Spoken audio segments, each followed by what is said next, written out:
As usual, as we start the countdown to the race to the finals. What a big week it has been in football. The AFL, they steadfastly refuse to put those cameras behind play to catch anything that happens more than 3 metres off the ball. They have they're adamant that we're not going to clamp down on any behind-the-scenes accidents. We can't push it hard enough, but they just will not put the cameras out there. We'll talk about that a little bit later on. Dr. Alan Aylett's back in town as the new president of the Kangaroos. The old president, their first ever premiership president back, the Doc. And further big news today for the Kangaroos, a very controversial appointment of a chief executive officer. We'll talk about that a little bit later in the show. Terry Wallace, as usual, in his weekly press conference, says he will be staying at the Western Bulldogs. He says it every week, no one believes him. And of course, the big news tonight in the selections, James Hird has been selected for the Bombers for the blockbuster against Collingwood on Saturday night. Cool. Big show tonight, we will unveil the new look St Kilda Guernsey, and it is a beauty for the other 14, 15 clubs out there. I can tell you, Spider will be out to model the new look St Kilda Guernsey for us a little bit later on, and another footy show exclusive. And of course, a few of the Collingwood boys are coming in to have a bit of a chat about the blockbuster, including the new cult figure. We call him Leon. He calls himself Plain Magic, and Leon Davis will be with us a little bit later on. But let's meet the panel now right up the top. And please welcome the man, the doyen, the epitome of the footballer in the 90s. There's no doubt about it. The great Gary Ryan is with us.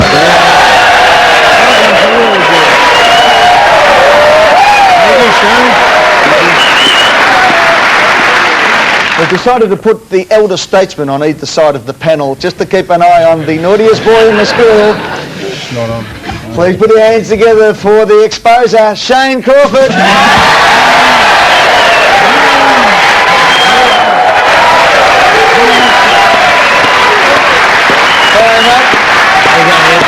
Congratulations, best on ground. The Hawks won. It had been a couple of big days in your life. How'd you react to last week's I think it made me focus a little bit harder. There's no doubt about that. The week was all right. Not too bad. Yes. Did you get in trouble at the club? No, they were pretty good about it. They understood that it was all in a bit of fun, and it was Sam's fault. All right, more on that in a moment, obviously. Please welcome Brendan Gale from the Tigers. Come to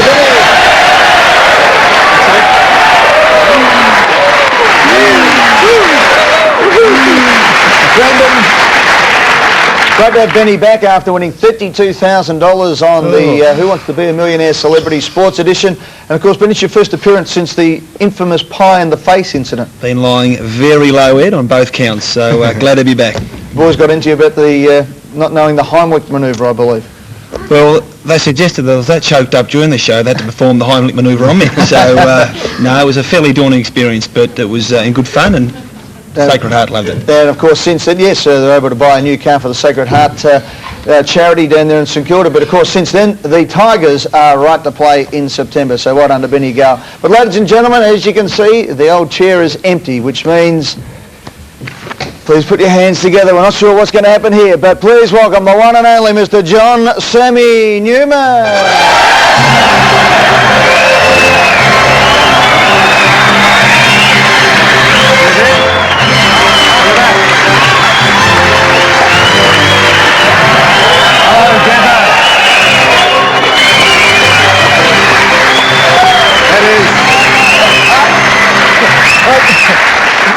This is an anti-dacking suit, Ed. An anti-dacking suit.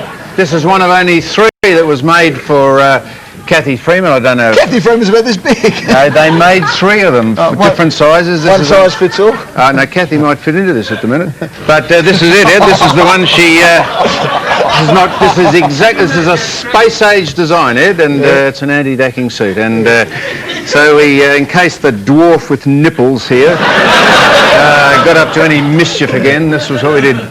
Interestingly enough, Ed, a zookeeper wrote into me and said that he tends elephants at the zoo, and they have a television up in one of the holding pens because it modifies the pachyderms, keeps them calm. And he said he was just leaving the holding pen as Shane dacked me last week, and as he was closing the gate to the holding pen, he heard one of the baby elephants say to its mother, "How does he feed himself with that?" And I thought, very, very apt. Anyhow, I've taken plenty. So this is it. Oh, thank you very much, Ed. This is the genuine article. This is Kathy Freeman's. This is one of actually one of 3 that they actually ever made. Yeah. Now, From Nike. How? Is it Nike? It is, yeah. It is. Nike? Yep. You've taken a fair bit of stick during the week. Everybody's had a No, go. Ed, no pun intended. No. I tell you, Red Simons even did a whole... He said it was... I might do it in the letters. Yeah. He wrote about it and said the Archimedes principle, if you immerse a body in water, how much would it displace? I mean, it's been unbelievable. The only thing is, Ed, I'd like to actually show you when it's just half aroused. And then, it might frighten the kiddies away. Let's just leave it at that, okay? Let's welcome the man behind the bar, dare I say it, Trevor Marmalade.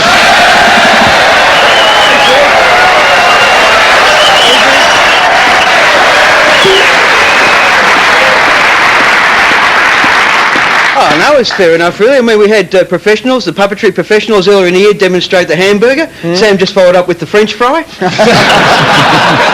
And, of course, the worst thing is, though, Sammy, the TV's supposed to put on a couple of pounds. But all that everyone's been asking this week is, like, was it a setup? Was it a setup? Well, of course it wasn't a setup. For a start, Channel 9 would have had Stump Cam in. And Ed, you would have had it fully sponsored, I'm sure.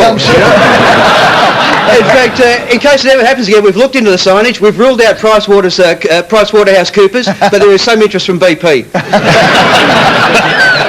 Oh, it's cruel, isn't it? Yeah, it is cruel. It is. Yeah. You were genuinely embarrassed last week, weren't you? Well, no more embarrassed. The 2 funniest things I've ever seen on television, Ed, was when I came in dressed as Nicky Winmar and you went, Jesus, as I walked in. And the second one is when you dived off that chair when Shane pulled me back. So now I've taken more flack for something I actually didn't do.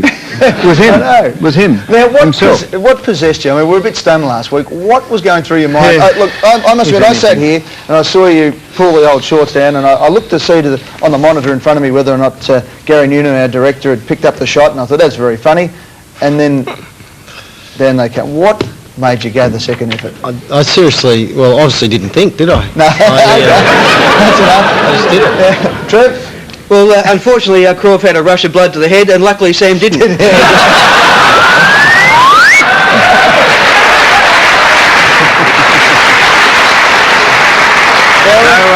We're obviously mucking around, and I know Andrew Bolton, I think the breakfast show on 3AW had a go at me for apologising last week, but we sincerely apologise to anybody who was offended. It was something that was not planned. We didn't mean to expose Sam on air, obviously, no, we did not. But please take it in the spirit of the show, and that is it's a bit of locker room humour. We don't try to make out that it's brain surgery. We do. It's Thursday night, 9:30. Have a bit of fun, the start of the weekend. That's what it's all about here. But if we did offend anybody, please be assured that there'll be no nudity tonight. No. And Ed, can I also... unless you've got something planned, Paul. Can I also say thanks to all the people who wrote to me and gave it to me. It was much appreciated, so thanks for that. Stupid little boy. Red Simon said the organ had a raffish charm and an engaging and an engaging mien. What the hell does that mean? It was on for 1.6 seconds, and geez, you would have thought you'd come out and flashed the way we're going. But anyway, that's literally all behind us. Sam, now it's Trev. Well, mind you, I think all those 3AW, Herald Sun, they make a fair point. I mean, the public is sick and tired of having Sam's genitals shoved down their throats.